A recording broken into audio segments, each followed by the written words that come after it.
Hi, this is Dr. Sohr-Preston, and this video is meant to be a beginning video for any of my classes that cover human development. Now, at my university, it's typically called developmental psychology. All right, so we are actually going to be treating this as a developmental science class, meaning it doesn't just go over the psychology, it's also going to include some other fields, some biology, some physical development too.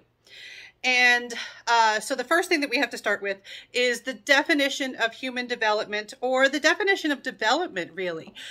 When I have this on quiz questions, on test questions, especially when it's not multiple choice, when you have to actually write something out, I'll say, what do we study in developmental psychology, or what do we study in developmental science?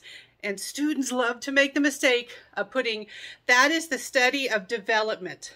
Okay, folks, you can't use the word that's in the label of the thing to define the thing. So we have to know what development is. And if this was an in-person class, I'd say, hey, does anybody know what development is? And people often just stare and they do the crickets and they're not quite sure. Development has to do with change. Any kind of change, technically, is development. And in developmental science, we study how people change or don't change, remain the same. So people how people, and specifically people here because it's human development, animals develop too, how people change or stay the same over time. What time? The time span is an important aspect. Now, my course is labeled as lifespan developmental psychology. What do we mean by lifespan? When does that begin? Now, first of all, folks, there's some current events, political stuff that makes me want to tread very carefully around the term life. You can probably guess what it is if you've been paying attention. The idea of life is kind of a philosophical idea. So I'm going to be very specific to make it clear about what I'm talking about. I'm going to talk about when development begins, since we're studying development in my class. So when does development begin? Development begins at conception.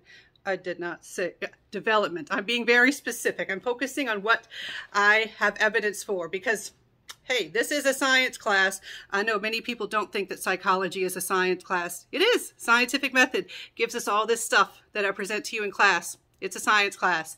In a science class, we have to focus on specific definitions and evidence. So development begins at conception. If you're not entirely sure about what conception is, we're going to get there. We're going to go into some detail about that. When does it end? When does development end? When do you stop developing? When you are deceased, all right? When you pass on, when you are dead. Death is the end of development. So developmental science, human development, developmental psychology, we are studying change or lack of change from conception until death. Those are important things for you to know about that core definition. Some fun, interesting things about that definition is sometimes it leads people to call this womb to tomb psychology. Womb, having to do with pregnancy, tomb, hey, where they bury you. And also just the lifespan approach to studying development. A lot of people, when they hear that they're taking a development class, they think they're going to be learning about children. Well, yeah, a lot of stuff. In this class, we'll go over children, infancy, including pregnancy, but you continue to develop as an adult. If you are an adult watching this, you're still developing. It does not stop until you leave this mortal existence. All right, so know your definition of what we study in developmental science.